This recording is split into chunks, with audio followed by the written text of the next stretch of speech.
Okay guys, आज का हमारा 27th लेक्चर है। लास्ट लेक्चर में हमने इनकैप्सुलेशन देख लिया था, जिसमें हम डेटा हाइडिंग, डेटा का स्ट्रक्चर क्या होता है, ये सारी चीज़ें हमने देख ली थी। पब्लिक, प्राइवेट, प्रोटेक्टेड मेंबर्स हमने देख लिए थे। आज का जो हमारा टॉपिक है वो है एब्स्ट्रैक्शन। ऑब्जेक्ट ओरिएंटेड प्रोग्रामिंग का फोर्थ पिलर है एब्स्ट्रैक्शन। एब्स्ट्रैक्शन, ठीक है। तो सबसे पहले हम समझते हैं कि एब्स्ट्रैक्शन है क्या, होती क्या है। देखिए, बेसिकली इनकैप्सुलेशन का टॉपिक आपने पढ़ा। इनकैप्सुलेशन हम कहते थे कि भाई डेटा को एक स्ट्रक्चर्ड फॉर्म में रखो और उसमें हम एक्सेस मॉडिफायर लगा देते हैं, जैसे कि पब्लिक, प्राइवेट, प्रोटेक्टेड। कि कौन सी चीज़ पब्लिकली एक्सेसिबल है, कौन सी चीज़ एक्सेस नहीं कर सकता बंदा, या कौन सी चीज़ अपने ही मेंबर में एक्सेस कर सकता है। एक्सट्रैक्शन को हम इस तरीके से समझें। आप लोग एटीएम मशीन में जाते हैं, सही है। एटीएम मशीन में जाते हैं तो आप लोगों को क्या चीज़ दिखती है? आपको एक मशीन दिखती है। मशीन में आप अपना कार्ड इंटर करते हैं। इंटर करने के बाद वो आपसे पिन पूछता है, आप पिन इंटर करते हैं और उसके बाद आपने जो अपनी ट्रांजैक्शन करनी है, पैसे निकालने हैं, जमा कराने हैं, वॉट जो भी, या बैलेंस इंक्वायरी करनी है, जो भी आप ऑपरेशन स्क्रीन पे दिख रहा होता है उसी को सिलेक्ट करते हैं, परफॉर्म करते हैं और आपकी ट्रांजैक्शन कंप्लीट हो जाती है, आपकी वर्किंग कंप्लीट हो जाती है, ठीक है। अब आपने इसमें क्या चीज़, आपने इसमें देखा कि भाई मेरे पास एक मशीन है, उस मशीन में मैं कार्ड डाल रहा हूँ। कार्ड के पास मेरे पास ऑप्शन आ रहे हैं, इसमें पैसे निकालने हैं, पैसे डालने हैं, बैलेंस इंक्वायरी, बिल भरना है, क्या करना है। वो मैंने, जो मेरी रिक्वायरमेंट थी वो मैंने ऑप्शन सेलेक्ट करा और उसने अपना ऑपरेशन परफॉर्म करा और मुझे मेरा कार्ड रिटर्न कर दिया और एक स्लिप दे दी, ठीक है। आपको सिर्फ इतना ही दिखा। आपको क्या चीज़ नहीं दिखी? आपने कार्ड इंसर्ट करा, उसने आपका कार्ड वेरीफाई कैसे करा, आपको दिखा? नहीं दिखा। आपने पिन एंटर करी, उसने पिन आपकी कंफर्म कैसे करी, आपको दिखा? नहीं दिखा, ठीक है। आपने बैलेंस इंक्वायरी की, तो आपका बैलेंस उसने फैच कैसे करा, आपको दिखा? नहीं दिखा, ठीक है। आपने ट्रांजैक्शन की, आपने अमाउंट डाली इसमें कि भाई मुझे 10,000 विड्रॉल करने हैं, तो 10,000 एंटर करने के बाद क्या ऐसे ही 10,000 आ गए, या उसने पहले वेरीफाई करा कि आप जितनी अमाउंट डाल रहे हो, निकालना चाह रहे हो, क्या उतनी अमाउंट आपके अकाउंट में एग्जिस्ट करती भी है या नहीं करती? करती है, आपका अकाउंट का स्टेटस एक्टिव है, डिसेबल है, इनेबल है, कार्ड आपका एक्सपायर तो नहीं है। ये सारी चीज़ें जो कि बैकग्राउंड प्रोसेस चल रहा होता है, आपको नहीं दिखता। ऐसा ही है ना? एग्री करते हैं सब इस बात से? आपको सिर्फ उतनी चीज़ें दिखाई जाती हैं जितनी आपकी यूज़ की हैं। समझ रहे हैं बात को? आपको उतनी ही चीज़ें दिखाई जाती हैं जितनी आपकी यूज़ की हैं। बाकी रेस्ट ऑफ द प्रोसेस आपसे हाइड कर लिया जाता है। एब्स्ट्रैक्शन में हम बेसिकली हाइडिंग करते हैं। जो चीज़ रिक्वायर्ड होती है सिर्फ उसको ही डिस्प्ले करवाते हैं या यूज़ करवाते हैं, बाकी सबको एम्प्टी छोड़ देते हैं। उसका हम कोई वर्किंग डिफाइन नहीं करते, वो हम हाइड रखते हैं। This is called abstraction. इसी तरह कार की एग्जाम्पल दी जा सकती है। आपको कार का सिर्फ इतना पता है कि मैं एक्सीलेटर दूंगा तो रेस पकड़ेगी, क्लच दबाऊंगा तो क्या काम करेगा, ब्रेक दबाऊंगा तो क्या काम करेगा, स्टेयरिंग मूव करूंगा तो उससे क्या होगा। लेकिन ये सब हो कैसे रहा है?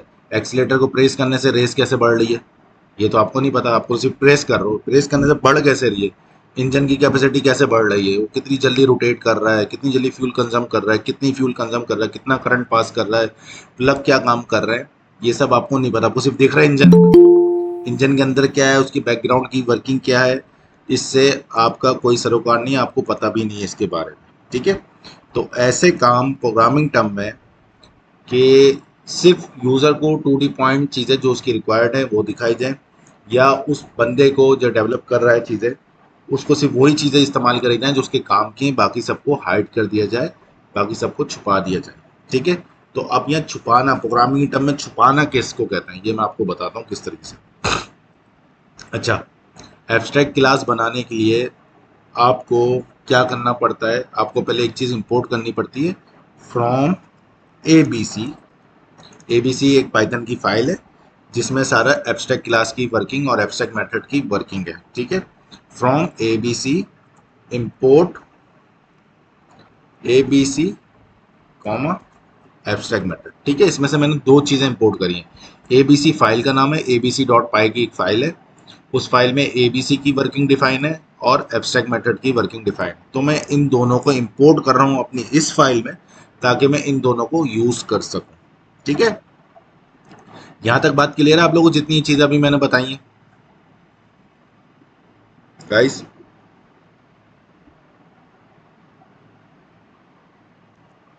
यस और नो में कोई जवाब नहीं देगा? Okay okay. अच्छा, अब क्या करते हैं, अब हम बनाते हैं सबसे पहले एब्स्ट्रैक्ट क्लास। एब्स्ट्रैक्ट क्लास बनती कैसे है? सेम तरीका है, हम लिखेंगे क्लास, क्लास के बाद क्लास का नाम लिखते हैं। फॉर एग्जांपल मैं लिख देता हूँ माय एब्स्ट्रैक्ट क्लास।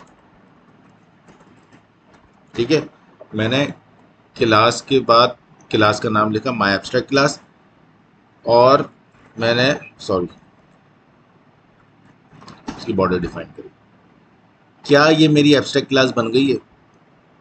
नाम मैंने लिखा है माय एब्स्ट्रैक्ट क्लास, नहीं ये क्लास नहीं बनी, ये एब्स्ट्रैक्ट क्लास नहीं बनी। एब्स्ट्रैक्ट क्लास की कुछ प्रॉपर्टीज हैं जिसको हम फुलफिल करेंगे तभी वो एब्स्ट्रैक्ट क्लास कहलाएगी, अदरवाइज वो एब्स्ट्रैक्ट क्लास नहीं कहलाएगी। ठीक है, क्या अगर मुझे किसी क्लास को एब्स्ट्रैक्ट क्लास बनाना है तो मुझे उसमें इनहेरिट करना पड़ेगा ए बी सी को। ये जो मैंने इंपोर्ट करा था ए बी सी, इसको इनहेरिट करना पड़ेगा। तो यहाँ पे ये डिफाइन हो जाएगी, ये मेरी एब्स्ट्रैक्ट क्लास बनाने जा रहा हूँ। A B C full short form है, इसकी फुल फॉर्म क्या है? Abstract base class. ठीक है, A B C base class मतलब, एब्स्ट्रैक्ट बेस क्लास मतलब ये मेन एब्स्ट्रैक्ट क्लास है। ठीक है, A B C abstract base class कहलाती है। ठीक है, तो यहाँ जब मैंने इनहेरिट कर लिया तो इट्स मीन कि ये जो मैं क्लास बनाने वाला हूँ ये एब्स्ट्रैक्ट बेस क्लास बनाने वाला हूँ। ठीक है, उसकी प्रॉपर्टीज को यूज करके मैं एब्स्ट्रैक्ट बेस क्लास बनाने वाला हूँ। ठीक है, हमें कैसे पता चलेगा ये एब्स्ट्रैक्ट बेस क्लास है?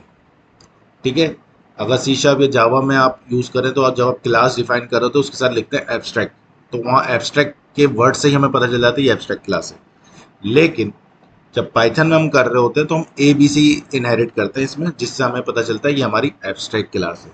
लेकिन लेकिन सिर्फ ए बी सी इनहेरिट करने से ये एब्स्ट्रैक्ट बेस क्लास नहीं बन जाएगी। ये सिर्फ एट्रीब्यूट्स या फंक्शनलिटी ए बी सी की यूज कर सकती है, लेकिन ये एब्स्ट्रैक्ट बेस क्लास जब तक नहीं कहलाएगी, कब तक?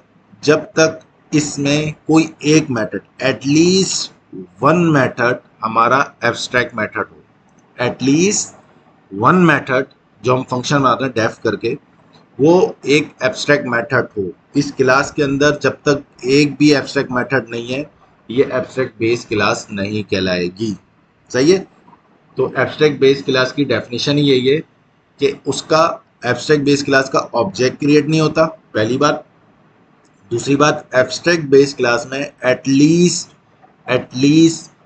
एक फंक्शन ऐसा होगा जो कि एब्स्ट्रैक्ट मेथड कहलाएगा। और एब्स्ट्रैक्ट मेथड कौन से मेथड होते हैं? एब्स्ट्रैक्ट मेथड वो मेथड होते हैं जो कि क्रिएट तो किए कर दिए जाते हैं, जो कि क्रिएट या डिफाइन तो कर दिए जाते हैं, लेकिन उसकी कोई वर्किंग नहीं की जाती क्योंकि हम उसको हाइड रखना चाहते हैं। ठीक है, अब आपको पता कैसे चलेगा भाई इसमें एब्स्ट्रैक्ट मेथड बन रहे हैं नहीं बन रहे, वो हम देख लेते हैं। फॉर एग्जाम्पल मैंने बनाया डेफ डिटेल। ठीक है, तो मैंने ये लिख दिया print this is a detail function from abstract class. ठीक है, ये मैंने लिख दिया। क्या ये एब्स्ट्रैक्ट बेस क्लास बन गई है? इसका आंसर है नो, अभी भी ये एब्स्ट्रैक्ट बेस क्लास नहीं बनी। क्यों? एब्स्ट्रैक्ट बेस क्लास की शर्त क्या है कि उसमें एटलीस्ट एक फंक्शन एब्स्ट्रैक्ट मेथड होगा। एब्स्ट्रैक्ट मेथड कैसे क्रिएट करते हैं? For example for example for example for example मैं लिख देता हूँ साउंड। मैं अपनी क्लास का नाम कर देता हूँ एनिमल। ठीक है, एनिमल कर दिया। मैंने लिखा फंक्शन साउंड और यहाँ आगे लिख दिया पास। ठीक है, अब पास लिख दिया, इसका मतलब यह है कि इस फंक्शन को मैंने हाइड कर दिया, इस फंक्शन में मैंने कोई वर्किंग ही नहीं करी। वर्किंग ही नहीं करी तो मतलब कुछ है ही नहीं इस फंक्शन में। जो कि किसी को दिखे। ठीक है, जब कुछ होगा फंक्शन में तभी कुछ फंक्शन रिस्पॉन्ड करेगा या कुछ वर्किंग करेगा ना। जब फंक्शन में कुछ है ही नहीं तो मतलब वो इटसेल्फ हाइट है, वो अभी कुछ भी वर्किंग कंडीशन में नहीं है। मैं इस फंक्शन को कॉल भी कर लूँ तब भी कुछ आउटपुट नहीं आने वाला मेरे पास। ऐसा ही है ना गाइस। जी सर। अब अभी भी ये एब्स्ट्रैक्ट मेथड नहीं बना, अभी भी नहीं बना। एब्स्ट्रैक्ट मेथड की जबकि डेफिनेशन यही है कि उसको हम क्रिएट कर देते हैं लेकिन उसकी कोई वर्किंग नहीं करते, उसको एम्प्टी। लेकिन इसको प्रॉपर एब्स्ट्रैक्ट मेथड आप कैसे बनाएंगे, इसमें इस फंक्शन के ऊपर जाके आप लिखेंगे एट द रेट, और एट द रेट के साथ लिख देंगे एब्स्ट्रैक्ट मेथड। इसको बेसिकली हम कहते हैं डेकोरेटर। ठीक है, डेकोरेटर क्या होता है? डेकोरेटर बेसिकली एक प्री डिफाइंड फंक्शन या आप खुद से डिफाइन कर देते हो फंक्शन, उस फंक्शन को किसी फंक्शन के साथ जब कंबाइन कर रहे होते हो तो उसको हम डेकोरेटर कहते हैं। तो इस फंक्शन को मैं इस फंक्शन के साथ मर्ज कर रहा हूँ, मतलब मैं अपने साउंड्स वाले को बता रहा हूँ कि मेरा जो साउंड वाला मेथड है वो मेरा एब्स्ट्रैक्ट मेथड कहलाएगा। ठीक है, जब मैंने इसमें at the rate abstract method बन गया तो इस एब्स्ट्रैक्ट क्लास को पता चल गया कि उसकी क्लास में एक एब्स्ट्रैक्ट मेथड बन गया है। सही है। अब जो एब्स्ट्रैक्ट मेथड की कंडीशंस हैं, जो रिस्ट्रिक्शंस हैं, वो अप्लाई हो गई हैं इस साउंड्स वाले फंक्शन पे। जब तक मैंने एब्स्ट्रैक्ट मेथड यहाँ डिफाइन नहीं करा था ये नॉर्मल एम्प्टी फंक्शन था, लेकिन जैसे ही मैंने इसका डेकोरेटर यहाँ डिफाइन कर दिया इस फंक्शन के ऊपर तो ये इसको बाउंड कर देगा एज एन एब्स्ट्रैक्ट मेथड। अब ये एब्स्ट्रैक्ट मेथड की तरह चल गया, ये एब्स्ट्रैक्ट मेथड बन गया। अब एब्स्ट्रैक्ट मेथड की जो जो कंडीशन है वो सब साउंड्स वाले फंक्शन पे अप्लाई हो जाएंगी, क्योंकि एब्स्ट्रैक्ट बेस क्लास की मैंने आपको डेफिनेशन बताई थी। उसकी डेफिनेशन ये है कि एटलीस्ट उसमें एक एब्स्ट्रैक्ट मेथड होना चाहिए, कम से कम एक मेथड जो हो एब्स्ट्रैक्ट मेथड हो। एब्स्ट्रैक्ट मेथड वो होते हैं जो क्रिएट कर दिए जाते हैं लेकिन उनकी कोई वर्किंग नहीं होती, वो अपनी चाइल्ड क्लास में डिफाइन करता है उनकी वर्किंग, पेरेंट क्लास में कोई वर्किंग नहीं होती उनकी। ठीक है, यहां तक बात क्लियर है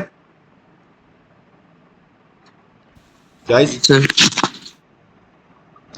अच्छा, अब जो मैंने आपको शुरू में बताया था कि एब्स्ट्रैक्ट बेस क्लास का ऑब्जेक्ट नहीं बनता।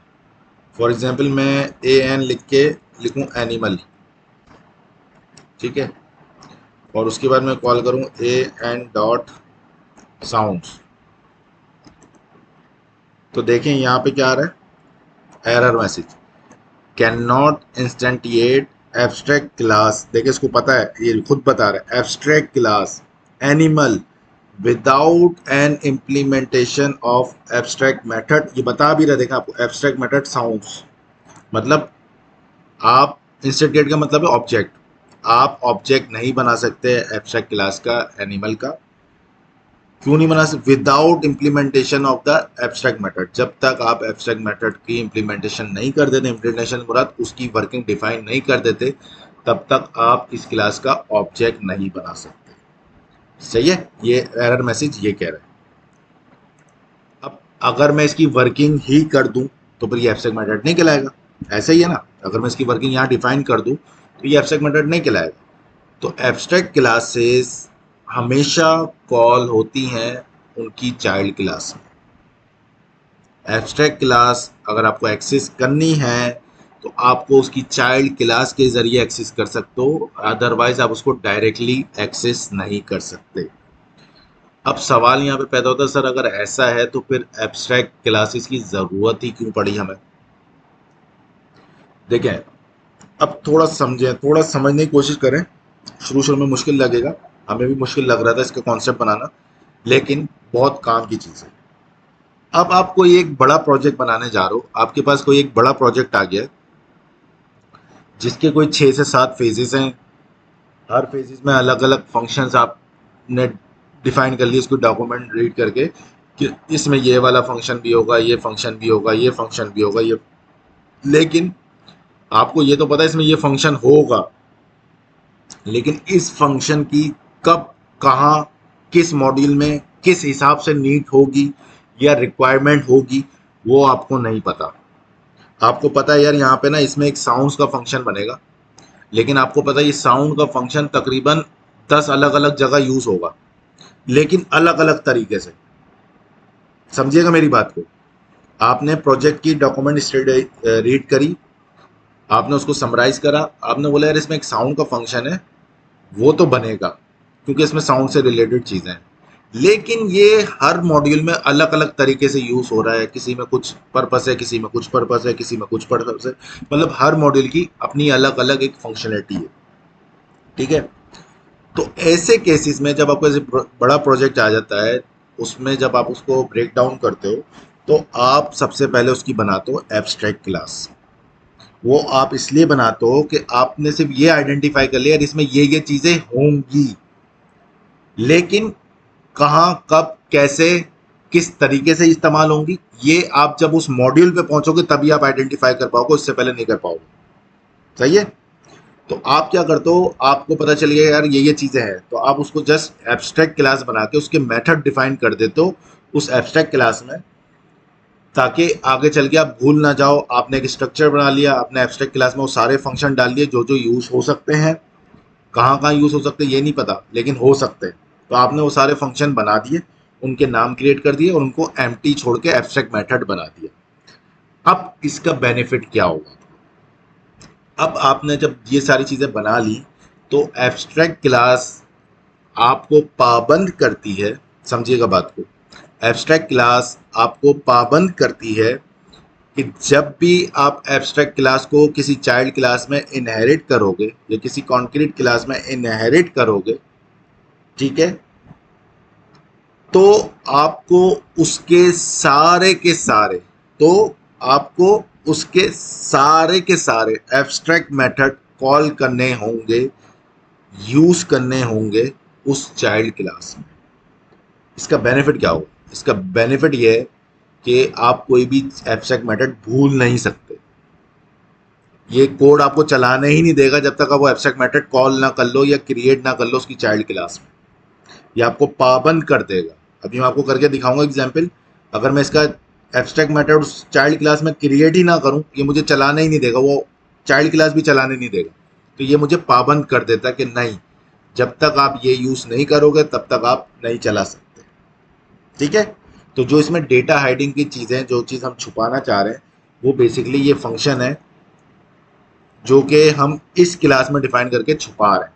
इसकी कोई वर्किंग हम यहाँ डिफाइन ही नहीं कर रहे कि किसी को पता चले साउंड में क्या चल रहा है। हाँ, कहाँ पे होगा, जहाँ उसकी नीड होगी, जहाँ मुझे उसको दिखाना है कि साउंड में क्या है, वहाँ मैं उसको जाके दिखा दूंगा भाई यहाँ पे, लेकिन एब्स्ट्रैक्ट में उसकी नीड नहीं है, तो हम जब उसको हाइड कर रहे हैं उसमें कुछ भी नहीं डाल रहे, उसको एम्प्टी छोड़ रहे हैं ताकि उसकी कोई वर्किंग आपकी लीक ना हो या डिफाइन ना हो या कोई अंडरस्टैंड ना कर पाए, क्योंकि साउंड अलग अलग क्लास में अलग अलग तरीके से बिहेव करेगा, लेकिन कब कहाँ कैसे बिहेव करेगा ये आपको उस क्लास के अंदर जाके ही पता चलेगा। जब आप इंजन खोलोगे तो तभी पता चलेगा इंजन में कहाँ वायरिंग जुड़ी हुई है। ऐसे हाइड है आपसे, आपसे बॉडी देख रहे हो कि भाई ये इंजन है, आपको पता बस ये इंजन है। इस तरह आप एटीएम की मशीन देख रहे हो, उसमें आप सॉफ्टवेयर वो देख रहे हो, हाँ भाई एटीएम मशीन में एक सॉफ्टवेयर चल रहा है, लेकिन जब आप सॉफ्टवेयर के अंदर घुसोगे तभी आपको पता चलेगा इसमें कहाँ का लिंक बने हुए हैं, कहाँ से जा रहा है, कौन सी क्लास में जा रहा है, कहाँ से डेटा एक्सट्रैक्ट कर रहा है, कैसे फैच कर रहा है, कैसे वेरीफाई कर रहा है, कैसे पेमेंट ट्रांजेक्शन करवा रहा है। वो जब उसके अंदर जाओगे तभी जाके आपको पता चलेगा, अदरवाइज वो चीज़ें सब हाइड है।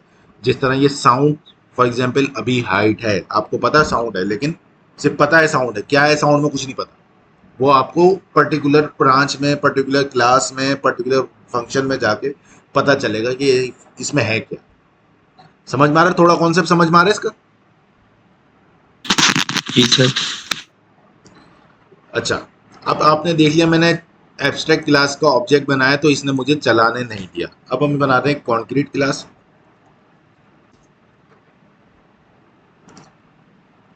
उसका मैंने नाम दे दिया डॉग। अब इसमें मैं इनहेरिट करूंगा अपनी एब्स्ट्रैक्ट क्लास। ठीक है, तो मेरी एब्स्ट्रैक्ट क्लास कौन सी है, एब्स्ट्रैक्ट बेस क्लास एनिमल की, तो मैं इसको इनहेरिट कर रहा हूँ। ठीक है, अब मैं लिख रहा हूँ डिटेल, फॉर एग्जाम्पल मैं यहाँ लिख रहा हूँ, फॉर एग्जाम्पल मैं यहाँ पे लिख रहा हूँ डेटा प्रिंट इट्स क्या नाम होता है कुत्ते, जर्मन शेफर्ड, क्या होता है नाम भी याद नहीं मुझे, स्पेलिंग मुझे नहीं पता, मैंने लिख दिया। ठीक है, मैंने एक डेटा लिख दिया, डेटा का फंक्शन बनाया, जर्मन शेफर्ड, डॉग की क्लास बनाई, और डॉग की क्लास में कौन सी क्लास इनहेरिट करी आपकी, एब्स्ट्रैक्ट बेस क्लास। अब इस क्लास में मैंने सिर्फ इसी का फंक्शन बनाया है जो कि डेटा है। अब मैं इस क्लास का ऑब्जेक्ट बनाता हूँ। मैंने बनाया d1 इक्वल टू डॉग, ठीक है, और उसके बाद मैंने लिख दिया d1 डॉट डेटा। मैं इसको चलाता हूँ तो ये देखें, देख रहे हैं आप गाइस, जी सर। सेम मैसेज इसने वही दिया जो मैसेज ऊपर वाली क्लास में दिया था। Can not instantiate abstract class dog without an implementation for abstract method sounds. जब तक आप साउंड वाला मेथड इंप्लीमेंट नहीं कर लेते डॉग की क्लास में, तब तक डॉग की क्लास नहीं चलेगी। इसने पाबंद कर दिया। जबकि ये देखा जाए एक तरीके से तो ये नॉर्मल कोड है भाई, ये तो चलना चाहिए। समझ रहे ना, अगर मैं ये एब्स्ट्रैक्ट क्लास नहीं होती तब तो ये कोड चलता ना गाइस, तब तो ये कोड रन होता ना easily without any error. Guys आप लोग यस नो में तो आंसर दें, चलता। लेकिन जब मैंने उसको एब्स्ट्रैक्ट क्लास बनाई तो इसको पाबंदियां लग गई कि भाई नहीं, एब्स्ट्रैक्ट क्लास इनहेरिट की है तो एब्स्ट्रैक्ट क्लास के जब तक एब्स्ट्रैक्ट मेथड कॉल नहीं करोगे या क्रिएट नहीं करोगे इस चाइल्ड क्लास में, तब तक मैं आपको चलाने नहीं दूंगा ये फंक्शन या ये ऑब्जेक्ट। तो अब मुझे क्या करना पड़ेगा, सेम नाम का जो फंक्शन बनाया है वो आगे मुझे यहाँ पे डिफाइन करना पड़ेगा, डेफ साउंड्स, ठीक है। और यहाँ पे इससे रिलेटेड कुछ भी मुझे लिखना हो वो मैंने लिख दिया, ठीक है। अब इस क्लास में आके समझे, ये वाली क्लास सबसे हाइट है, किसी को दिखी नहीं रही। आप समझिएगा जो मैं बोल रहा हूँ ना, हाइट हाइट, ये क्लास, इसमें जो ये मेथड है ये हाइट है, ये अपनी ही किसी क्लास में जाके वर्किंग करेगा, अदरवाइज ये हाइट है। सही है। तो यहाँ पे साउंड है लेकिन साउंड कुछ भी नहीं है यहाँ पे, लेकिन यहाँ पे साउंड आके उसकी प्रॉपर वर्किंग है कि साउंड क्या है, ठीक है। क्योंकि डॉग के लिए अलग साउंड है, कैट के लिए अलग है, काऊ के लिए अलग है। एग्जाम्पल दे रहा हूँ मैं। इसी तरह प्रोग्रामिंग में भी यही होगा, हमारी फंक्शनैलिटी के हिसाब से अलग अलग फंक्शन होंगे उसकी। जैसे रेडियस कैलकुलेट करना है, अब रेडियस अलग अलग तरीके से अलग अलग चीज़ों का कैलकुलेट होता है। तो किसी क्लास में अलग तरीके से कैलकुलेट होगा, किसी और क्लास में अलग तरीके से होगा, किसी और क्लास में अलग तरीके से। लेकिन वो कब पता चलेगा कि यहाँ पे इस तरीके से होना है, जब मैं उस पर्टिकुलर क्लास में जाऊँगा तभी मुझे पता चलेगा यार इसमें क्या क्या एट्रीब्यूट्स हैं जिसकी बेस पे मैं इसका रेडियस निकालूंगा। समझ रहे बात। अब मैंने क्या करा, मैंने ये इसका फंक्शन डिफाइन कर दिया, उसकी वर्किंग कर दी। अब मैं इसको चलाता हूँ तो देखें चल गया, ठीक है। It's a German shepherd. अब मैं अगर इसमें साउंड्स वाला फंक्शन भी कॉल करूँ तो वो भी चल जाएगा, इट बार्स, ठीक है, ये भी मेरे पास चल गया। अब इसका फायदा क्या होगा इस मुझे बताएं, जो फायदा आप लोग समझ में आ रहा है इसका फायदा।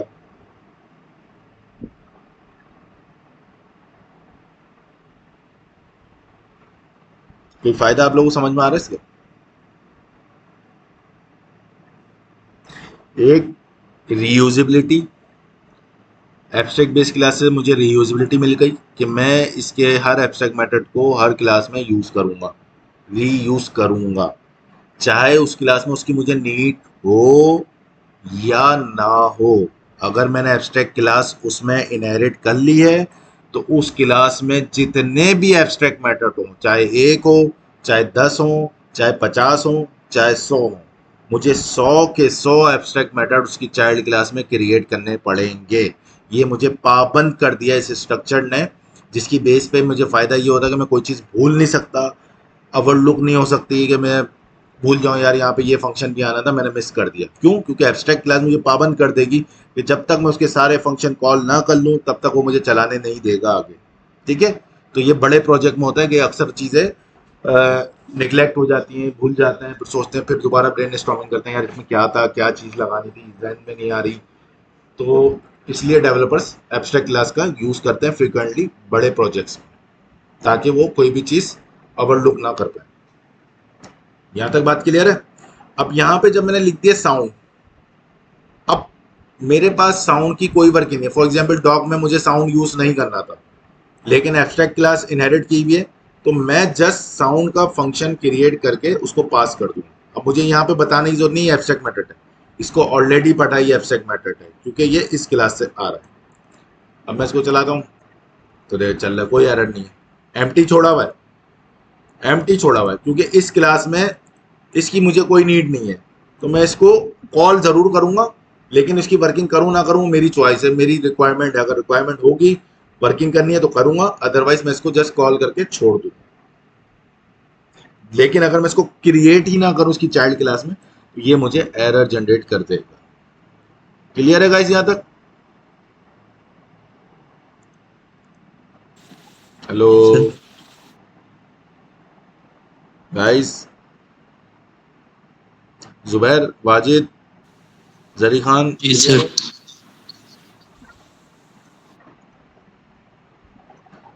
ओके, तो ये नॉर्मली वर्किंग होती है हमारी एब्स्ट्रैक्ट बेस क्लास की। ठीक है, अगर आपने इसको और रीड करना है, वैसे आप कोड से इसको ज़्यादा अंडरस्टैंड नहीं कर पाएंगे, लेकिन अगर आप यहाँ पे ABC पे कंट्रोल दबा के प्रेस करें तो ये आपको बताएगा ये क्लास है और इसकी एक अपनी प्रॉपर्टीज़ वगैरह यहाँ पे डिफाइंड। ठीक है, इसी तरह यहाँ पे एब्स्ट्रैक्ट मेथड भी, अपडेट एब्स्ट्रैक्ट मेथड है, इसकी प्री डिफाइन, ये पाइथन ने पहले से प्री डिफाइन की हुई code. ABC method, ABC class, ये सारी चीज़ें यहाँ पे देखें। एब्स्ट्रैक्ट मेथड ये क्लास थी एब्स्ट्रैक्ट मेथड की, जो कि मैंने इंपोर्ट करी यहाँ पे। देखा है, एब्स्ट्रैक्ट मेथड ये यही क्लास है जो ABC की फाइल में पड़ी हुई। तो मतलब एक क्लास में इस फाइल में इंपोर्ट कर रहा हूँ, मैंने इंपोर्ट कर लिया, उसके बाद मैंने इसको यूज कर लिया और इस फंक्शन को इस क्लास के साथ बाउंड कर दिया। सही है, तो मतलब ये फंक्शन इसकी एट्रीब्यूट्स के साथ बिहेव करेगा या इसकी फंक्शनलिटी के साथ लिंक होके बिहेव करेगा। ठीक है, जब लिंक हुआ है तभी उसको पता चले ये एब्स्ट्रैक्ट है, लिंक नहीं होता तो वो नॉर्मल समझता है एम्प्टी फंक्शन। समझ रहे आप? जी सर। तो ये था हमारा एब्स्ट्रैक्ट मेथड। इसमें नॉर्मली एब्स्ट्रैक्ट क्लास को कंसीडर करते हुए हम ये बोलते हैं हाइडिंग। सही है, जो चीज़ दिखानी है सिर्फ वही दिखाएंगे। अब इसका पर्पस क्या है, जब एब्स्ट्रैक्ट क्लास में 4-5 फंक्शन होंगे जो कि हाइड हुए हुए होंगे, चाइल्ड क्लास में चारों के चारों फंक्शन में कॉल करूंगा, लेकिन उसमें से सिर्फ मुझे एक यूज करना है तो सिर्फ एक की ही वर्किंग करूंगा, बाकी सब भी हाइड रहेंगे। होंगे फंक्शन, वहां एग्जिस्ट करते होंगे फंक्शन, लेकिन वो हाइड रहेंगे, उनकी कोई फंक्शनलिटी होगी ही नहीं। सिर्फ उनकी फंक्शनलिटी वहीं पर डिफाइन होगी जहां उनकी नीड होगी। ठीक है गाइज, ये था हमारा एब्स्ट्रैक्ट मेथड, एब्स्ट्रैक्ट क्लासेस। इसको अगर आपने और देखना है तो आप चैट जीपीटी वगैरह से भी देख सकते हैं, गूगल कर सकते हैं। इसकी डेफिनेशन वगैरह अगर आप देखना चाहें तो इजीली आपको इंटरनेट पे मिल जाएगी और आप अंडरस्टैंड भी कर लेंगे इजी। कॉन्सेप्ट यही है, पाइथन में ABC इंपोर्ट करेंगे आप, एब्स्ट्रैक्ट मेथड ही इंपोर्ट करेंगे, एब्स्ट्रैक्ट बेस क्लास में ABC लगाएंगे आप ताकि उसको पता चले मैं इसको एब्स्ट्रैक्ट बेस क्लास बनाने वाला हूँ। एटलीस्ट उसमें एक एब्स्ट्रैक्ट मेथड होगा, नहीं होगा तो वो एब्स्ट्रैक्ट क्लास नहीं कहलाएगी, उसमें एटलीस्ट एक एब्स्ट्रैक्ट मेथड होना ज़रूरी है।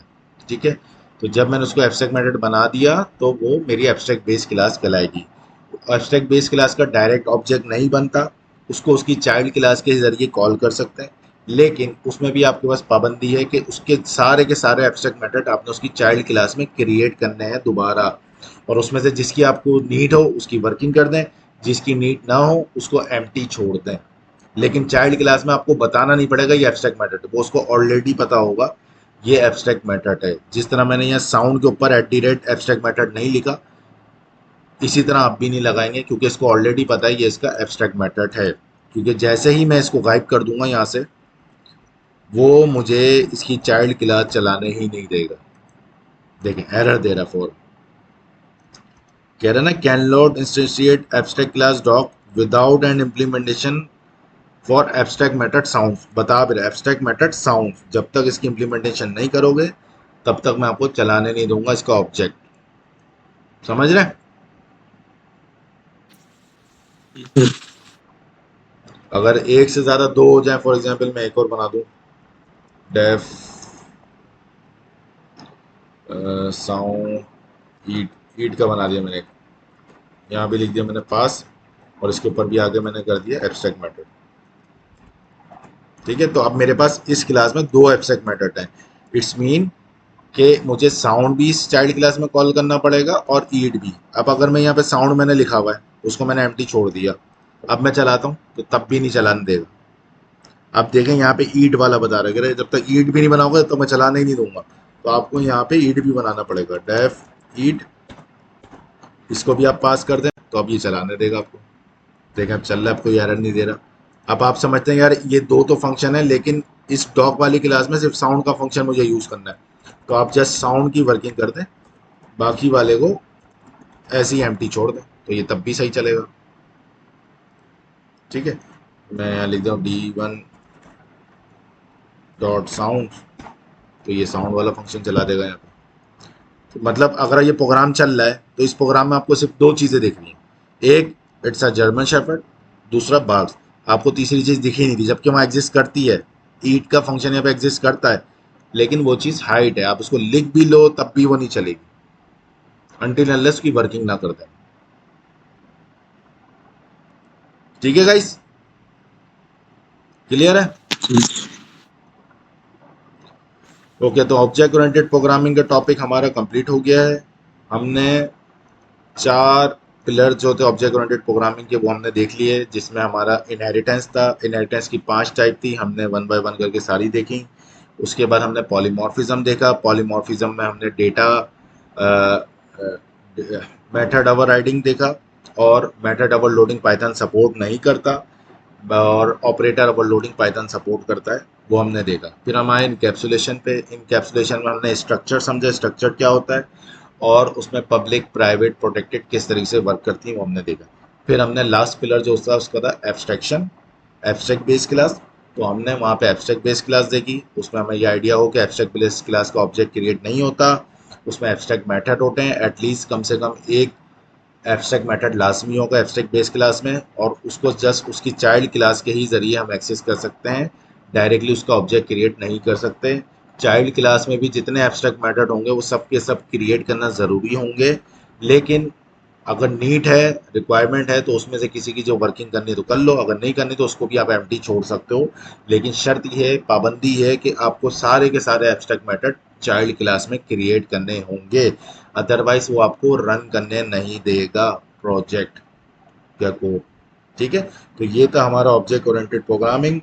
उम्मीद है आप लोगों को ऑब्जेक्ट ओरिएंटेड प्रोग्रामिंग अच्छे से समझ में आ गई होगी। जो जो बेसिक कॉन्सेप्ट है वो तो मैंने आपको दिए हैं, समझाने की पूरी कोशिश करिए।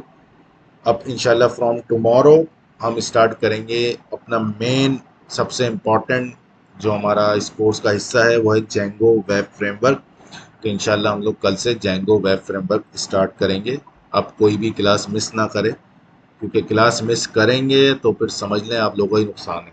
ये बेसिक तो कोई भी पढ़ा सकता है, लेकिन जब एडवांस लेवल पे आप जा रहे हैं, फ्रेमवर्क सीख रहे हैं, तो वो अच्छे से सीखें, लाइव आके अपने सवाल करें, कॉन्सेप्ट क्लियर करें, ताकि आपको अच्छे से अच्छे कॉन्सेप्ट मिल सकें जेंगो वेब फ्रेमवर्क के। ठीक है guys, thank you so much.